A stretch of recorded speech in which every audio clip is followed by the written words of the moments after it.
trout. How do you feel, Gary? Pretty good. First outing. Join SV Zefr and crew, Anna and Gary, as they explore Australia and beyond.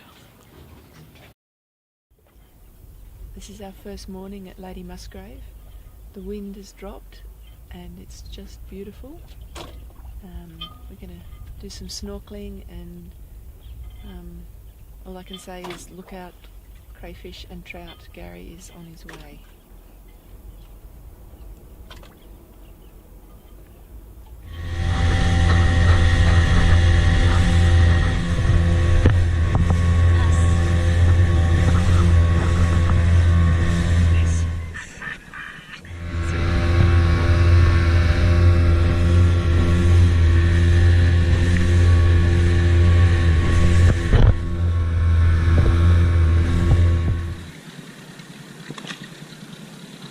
Hello, Vagabond. We did start early. At what time? Oh, 8 o'clock, maybe? Some people think that cruising is quite isolating. Nothing could be further from the truth. If you wish to join, cruisers form a network that covers the common cruising routes within countries and around the world. People meet up for coffee or sundowners. They share ideas, food, tools and skills.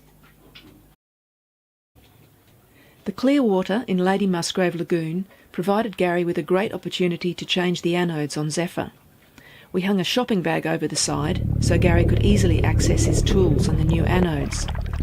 First he wire brushed the threads of the bolts, and then he used a spanner to undo the bolts and remove the old anodes. When we last hauled out, there was still 60% of the anodes left, so we didn't want to waste them. With the hooker system that Gary designed and made himself, it's possible to do the job anywhere, as long as you're prepared to get in the water.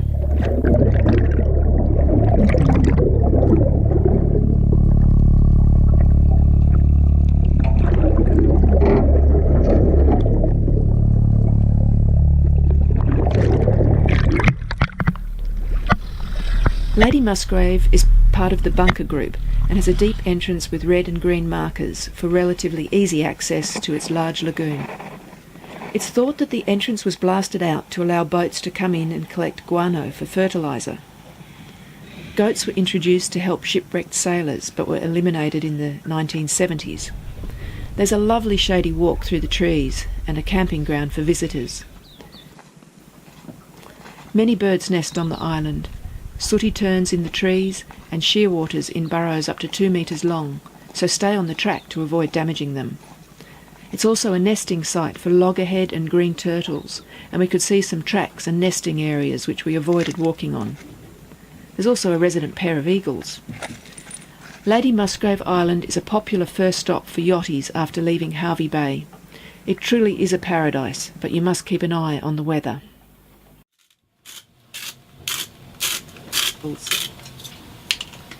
We met Bernadette and Joël of SV Vagabond on the beautiful isolated island of Beautemps-Beaupré, near the Loyalty Islands of New Caledonia. Being French speakers and travelling with local Kanaki people, they translated for us and included us in their adventure.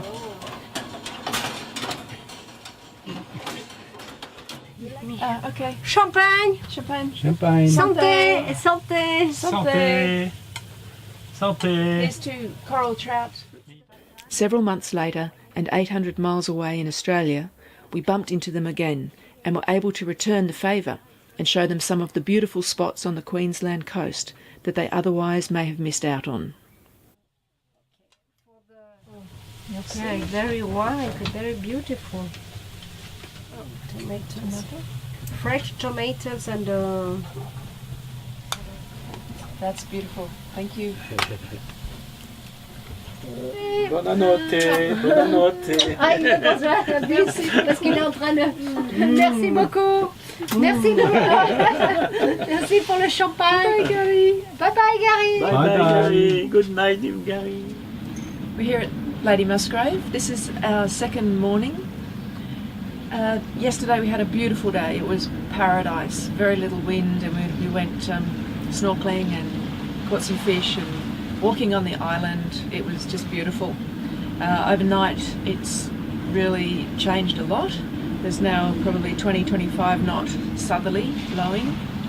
There's quite a bit of fetch on the water, and look, it's just not nice enough to really go snorkeling or do much at all.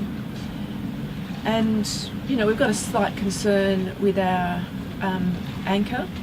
It has held, but because we've virtually done a 360 and we've ended up probably 15 metres away from where we thought we would end up, there might be something going on. There's lots of little bommies on the bottom, so we might be caught around a bommie. So that's a little bit of a worry. We know we're going to have to be careful when we do retrieve the anchor. Just going to read you a bit out of Alan Lucas's Cruising the Coral Coast. This is the Bible to any yachty on the east coast of Australia. I guess Alan's the Jimmy Cornell of Australia, I suppose you would say. But anyway, short extract on Musgrave's anchorage. I've read it many times, I think it's funny every time. Anyway, it goes, anchorage outside the reef off the island is swell prone but easy to escape should conditions become intolerable. Anchorage within the lagoon can be taken wherever suitable, the most popular position being as close to the island as possible. The bottom is excellent holding sand. As suggested earlier, the lagoon anchorage can cause a lot of distress to small boat sailor who, if new to reef country, tends to presume that an enclosed lagoon promises all weather comfort. Hello all stations, hello all stations, hello all stations. This is Marine Rescue Bundaberg. For a strong wind warning, incorporating the coastal water forecast, listen, issued by the Bureau of Meteorology, plus a navigational warning for the Burner River, listen on channel 6-7 in 1 minute. This is Marine Rescue Bundaberg standing by. Hello all stations, hello all stations, hello all stations. This is Marine Rescue Bundaberg. Strong wind warning incorporating coastal waters forecast as issued by the Bureau of Meteorology Brisbane at 4:45 this morning, the 27th of April. For Friday, the 28th of April, there is a strong wind warning for Friday for the Fraser Island coast. Winds south to southwesterly 15 to 20 knots, reaching up to 25 knots at times. Winds becoming southerly 20 to 25 knots during the afternoon and reaching up to 30 knots at times during the late afternoon and evening. Seas 1 to 2 metres, increasing to 2 to 3 metres during the afternoon. The first swell easterly around 1 metre, 3 metres, and the second swell southerly. As suggested earlier, the lagoon anchorage can cause a lot of distress to the small boat sailor who, if new to reef country, tends to presume that an enclosed lagoon promises all weather comfort. This is far from the truth. During a developed trade wind at high tide, when the reef is fully covered, waves can run across the lagoon high enough to cause such violent hobby horsing that the foredeck of a small yacht might dip underwater on a regular basis. Even at low tide, the motion can become intolerable, leading to plans of urgent escape. Escape through the narrow entrance is possible regardless of the weather, but there is an element of risk. This, with the certain knowledge that sea conditions outside will also be miserable, the nearest shelter to leeward being Gladstone, some 60 miles across a rough sea, encourages one to remain in the lagoon. The result can be a thoroughly miserable few days, during which time many folk exhaust their food and water to become literally desperate in their need for civilization.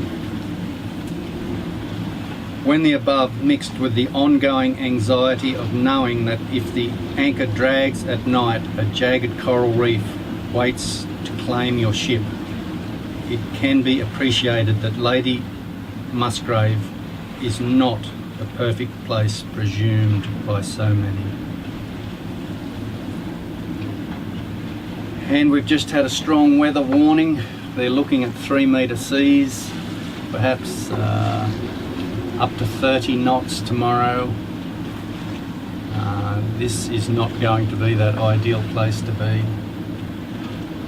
We'll have to do some quite heavy thought here. There's 13 boats in the anchorage, no one has left. That doesn't mean we shouldn't be the first, but I think 13 people should be thinking the same thing. But yes. Or everyone's just waiting for someone else to make a move. Yeah, and then there'll be a mass exodus. That's possible. Mm.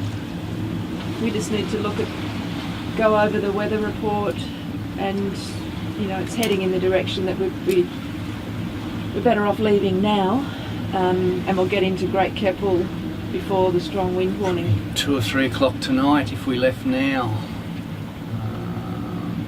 So it'll be a long day and it'll be uncomfortable, but there's 1.5 metre swell at the moment. In 2 days it'll be 3 metre swell. Possibly 3, yeah. This won't be a pretty place in 3 metres. Lagoon anchoring, we are basically out at sea really. At high tide the sea just comes straight across. Like I say, paradise yesterday. Far from it today. And worse possibly tomorrow. Okay. As we weighed anchor, we were quite concerned about the chain being stuck around a coral bommy.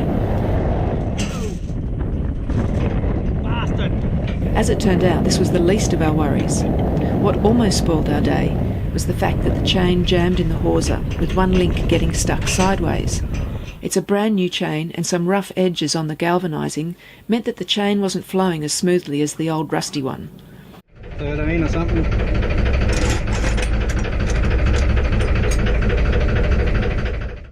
It took half an hour for Gary to free it, removing the cover and using a cold chisel and hammer, and finally a small wrecking bar to dislodge the jammed chain link.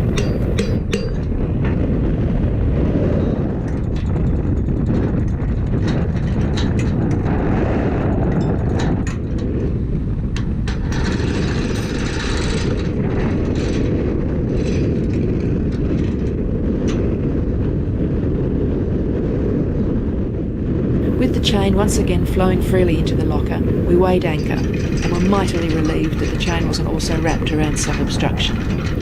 Hopefully this was a one-off incident, and the chain rubbing on the sandy bottom will smooth off these rough edges. Suck, how much can someone hate a winch?